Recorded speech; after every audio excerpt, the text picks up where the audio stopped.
ಅಸಮಾನತೆಯನ್ನು ತೊಡೆದುಹಾಕಬೇಕು,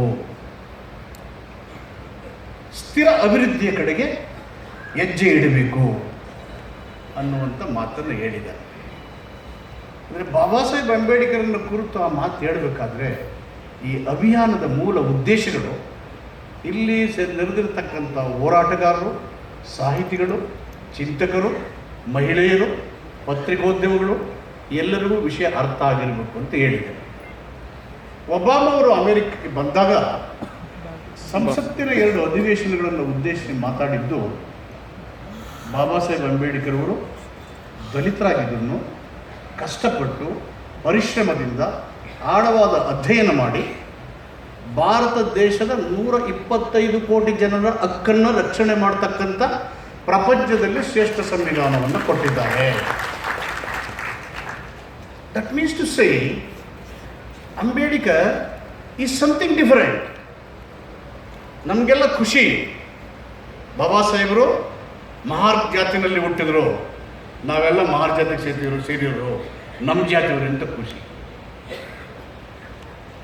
ಬಟ್ ಪ್ರಪಂಚದ ದೃಷ್ಟಿನಲ್ಲಿ Baba Saheb Ambedkar is quite different.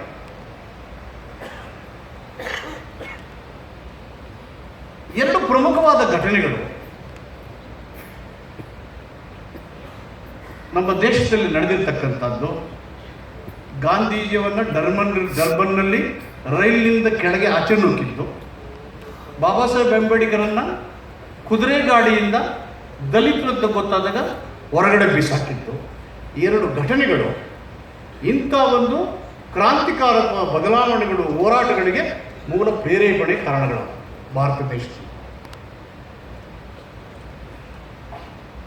ಬಾಬಾ ಸಾಹೇಬ್ ಅಂಬೇಡ್ಕರ್ ಅವರು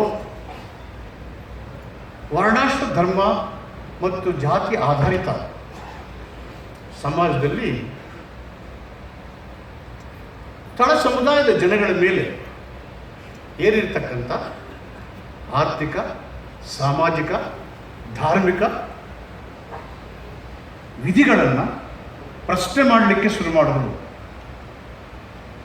ಹಣೆ ಬರಹ, ವಿಧಿಯಾಟ, ಮೂಢನಂಬಿಕೆ ಇಂಥ ವಿಷಯಗಳ ಮುಂದೆ ಹೋರಾಟಗಳನ್ನು ಮಾಡಿ ಶೋಷಿತ ಸಮುದಾಯಗಳಲ್ಲಿ ಸ್ವಾಭಿಮಾನವನ್ನು ಮತ್ತು ಹೋರಾಟದ ಕಿಚ್ಚನ್ನು ತುಂಬಿದರು.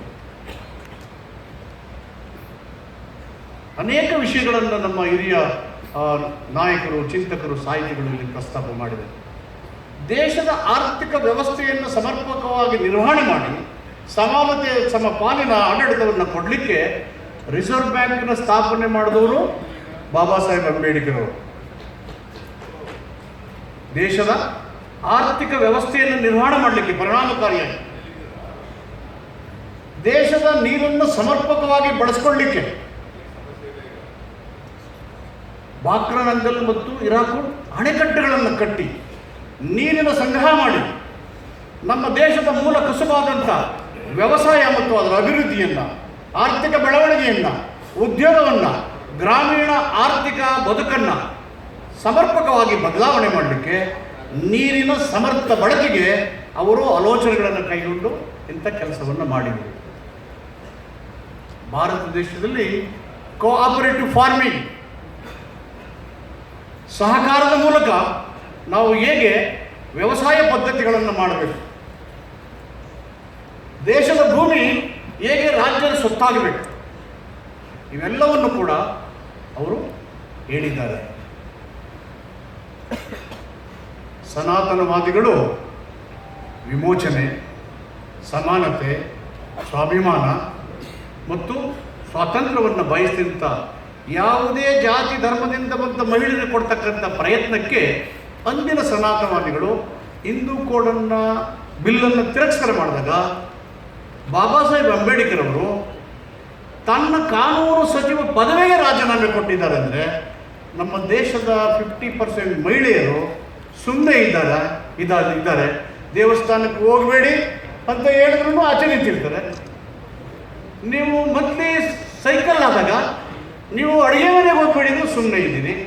ಬಾಬಾ ಸಾಹೇಬ್ ಅಂಬೇಡ್ಕರ್ಗೆ ನಿಮಗೆ ಸಮಾನತೆ ಕೊಡಬೇಕು ಅಂತ ಹಿಂದೂ ಕೋಡ್ ಬಿಲ್ ತಂದು ಅದಕ್ಕೆ ಒಪ್ಪದೇ ಇದ್ದಾಗ ನಿಮ್ಮ ಪರವಾಗಿ ರಾಜೀನಾಮೆ ಕೊಟ್ಟರೆ ನೀವು ಸುಮ್ಮನೆ ಆರಾಮಾಗಿದ್ದೀರಿ.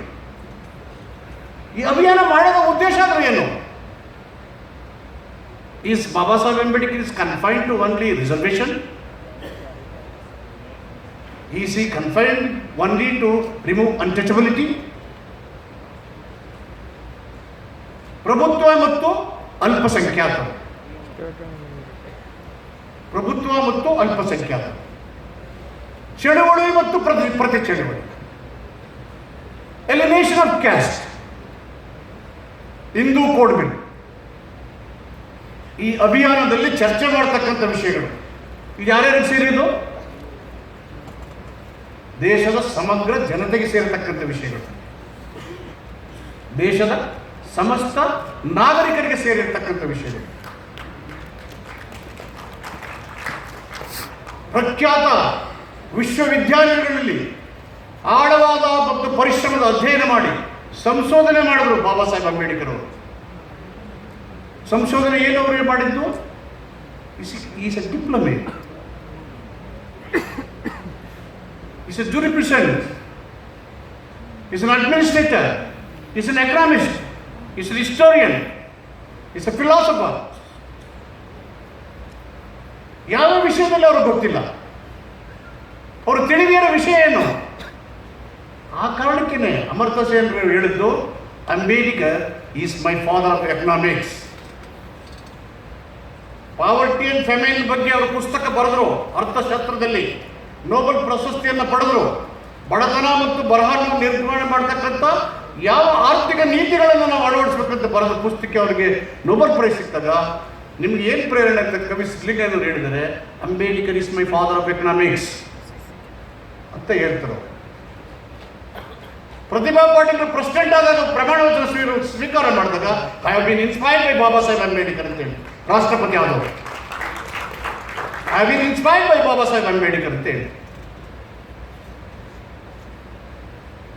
ಬಂಧುಗಳೇ, ಇವತ್ತು ಈ ಅಭಿಯಾನ ಕೇವಲ ದಲಿತ ಸಮುದಾಯಗಳನ್ನು, ಕೆಲವರನ್ನ ಗುರಿಯಾಗಿ ಇಟ್ಕೊಂಡು ಮಾಡ್ತಕ್ಕಂಥದ್ದು.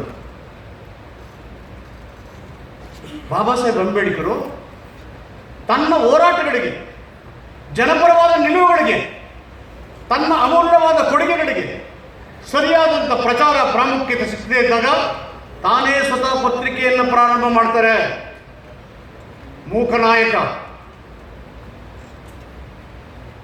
ಜನತಾ, ಬಹಿಷ್ಕೃತ ಭಾರತ ಪತ್ರಿಕೆಗಳನ್ನು ಪ್ರಾರಂಭ ಮಾಡಿ ಅತ್ಯಂತ ಬಲಿಷ್ಠವಾದಂಥ, ಉತ್ಕೃಷ್ಟವಾದಂಥ ಬರವಣಿಗೆಗಳನ್ನು ಜನತೆಗೆ, ದೇಶಕ್ಕೆ, ಸಮುದಾಯಕ್ಕೆ ಕೊಟ್ಟರು.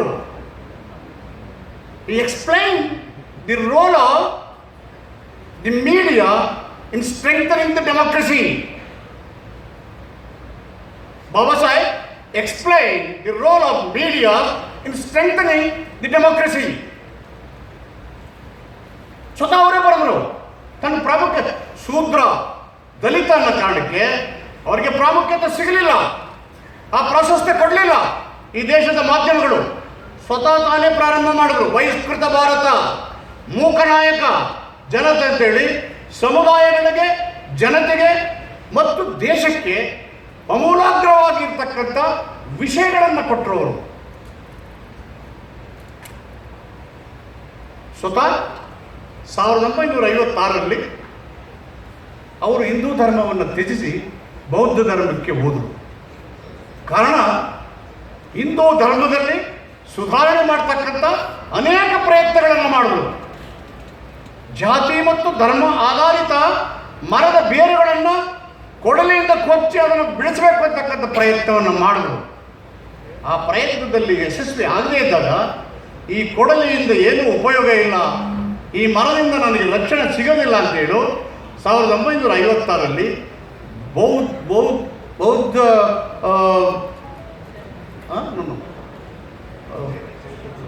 ಬಿಕ್ಕುವಾಗಿ ಪರಿವರ್ತನೆ ಆಗಿ ಆ ನೆಲದ ಮರದ ಮೆರಳನ್ನು ಆಶ್ರಯ ಕಾಣ್ತಾರೆ. ಆ ಸಂದರ್ಭದಲ್ಲಿ ಆ ಬೋಧಿ ವೃಕ್ಷ, ಆ ಸಂದರ್ಭದಲ್ಲಿ ಅವರ ಸಂಶೋಧನೆಗಳ ಮೂಲಕ ಭಾರತದ ಪುರಾತ ಚರಿತ್ರೆಯನ್ನು ಬರೆಯೋದಕ್ಕೋಸ್ಕರ ಈ ಅಭಿಯಾನವನ್ನು ಪ್ರಾರಂಭ ಮಾಡಿದ್ದೇವೆ. ಏನು ಅಭಿಯಾನ? ಭಾರತ ದೇಶ ಮೂಲತಃ ಬೌದ್ಧರ ದೇಶ. ಬೌದ್ಧ ಸಮುದಾಯಗಳಿದ್ದು ಇಲ್ಲಿ, ಬೌದ್ಧ ಸಮುದಾಯಗಳಿದ್ದು. ಇದು ಬುದ್ಧರ ದೇಶ. ಹಂಸಲೇಖ ಅವರು ಹೇಳಿದರು. ಅವರ ಈ ಆಲೋಚನೆ ಅಶೋಕನ ಚಕ್ರ ಇರಲಿಕ್ಕೆ ಕಾರಣ, 4 ತಲೆಯ ಸಿಂಹ ಇರೋದಕ್ಕೆ ಕಾರಣ. India without Baba Saheb Ambedkar and Ambedkarism, it is zero. It is zero. It's because ಬಾಬಾ ಸಾಹೇಬ್ ಅಂಬೇಡ್ಕರ್ ಅವರು ದೇಶದ ಸಮಗ್ರ ಅಭಿವೃದ್ಧಿಯ ಬಗ್ಗೆ, sustainable development and inclusive growth, ಸ್ಥಿರ ಅಭಿವೃದ್ಧಿ ಮತ್ತು ಸಮಗ್ರ ಬೆಳವಣಿಗೆ ಬಗ್ಗೆ ಸಂವಿಧಾನದಲ್ಲಿ ಎಲ್ಲ ವಿಷಯಗಳನ್ನು ಎಲ್ಲ ಜನರಿಗೆ ಕೊಟ್ಟಿದ್ದಾರೆ. ಎಲ್ಲ ವಿಷಯಗಳನ್ನು ಎಲ್ಲ ಜನರಿಗೆ ಕೊಟ್ಟಿದ್ದಾರೆ. ಆ ಕಾರಣಕ್ಕೆ ಬಲಿಷ್ಠ ಭಾರತದ ಕನಸು ಅಂಬೇಡ್ಕರ್ ವಾದದಿಂದ ಮತ್ತು ಸಂವಿಧಾನದಿಂದ ಮಾತ್ರ ಸಾಧ್ಯ ಅಂತಕ್ಕಂಥ ಅಭಿಯಾನವನ್ನು ಪ್ರಾರಂಭ ಮಾಡಿದ್ದೇವೆ. ಈ ಪ್ರಾರಂಭ ಮಾಡಕ್ಕೆ ಏನು ಕಾರಣ? There is a threat to the constitution. Democracy is in dangerous situation. The age-old Sanatanavadis and today's fascist and caste. There is a threat to the constitution. There is a danger to the democracy. 2 lakh ಯುವಕ ಸಮುದಾಯವನ್ನು 300 ಜನ research person ತಯಾರು ಮಾಡಿ ಎಲ್ಲ ಮೂಲೆಗೆ ಕಳಿಸ್ತಕ್ಕಂಥ ಕೆಲಸವನ್ನು ಸನ್ಮಾನ್ಯ ಮುಖ್ಯಮಂತ್ರಿ ಸಿದ್ದರಾಮಯ್ಯನವರು ಸರ್ಕಾರ ಈ ಪ್ರಯತ್ನವನ್ನು ಮಾಡ್ತಾ ಇದ್ದೇವೆ.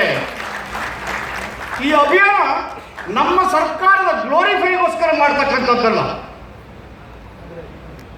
We being the obedient students of Ambedkar and Ambedkarism Constitution, it is our primary duty to see that the Ambedkar and Ambedkarism spread across the country and to the every nook and corner of the state. I invited the scholars, the thinkers, the economist, the historian and the writer to this conference, the global conference, where our beloved Chief Minister Chairman. Based on the constitutional provision, all of you know that our government has taken stringent action to provide the budgetary provision proportionate to the population.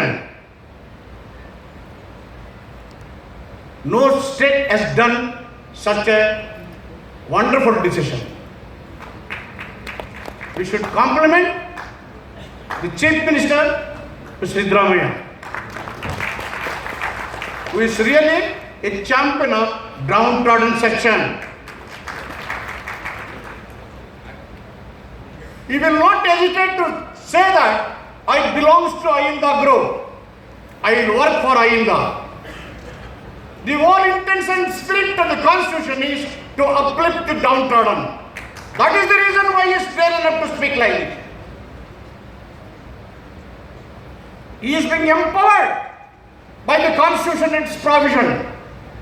Being the chief minister of the state, his duty is to see that the constitutional provision is implemented. That is why he is gutsy enough to speak anyway.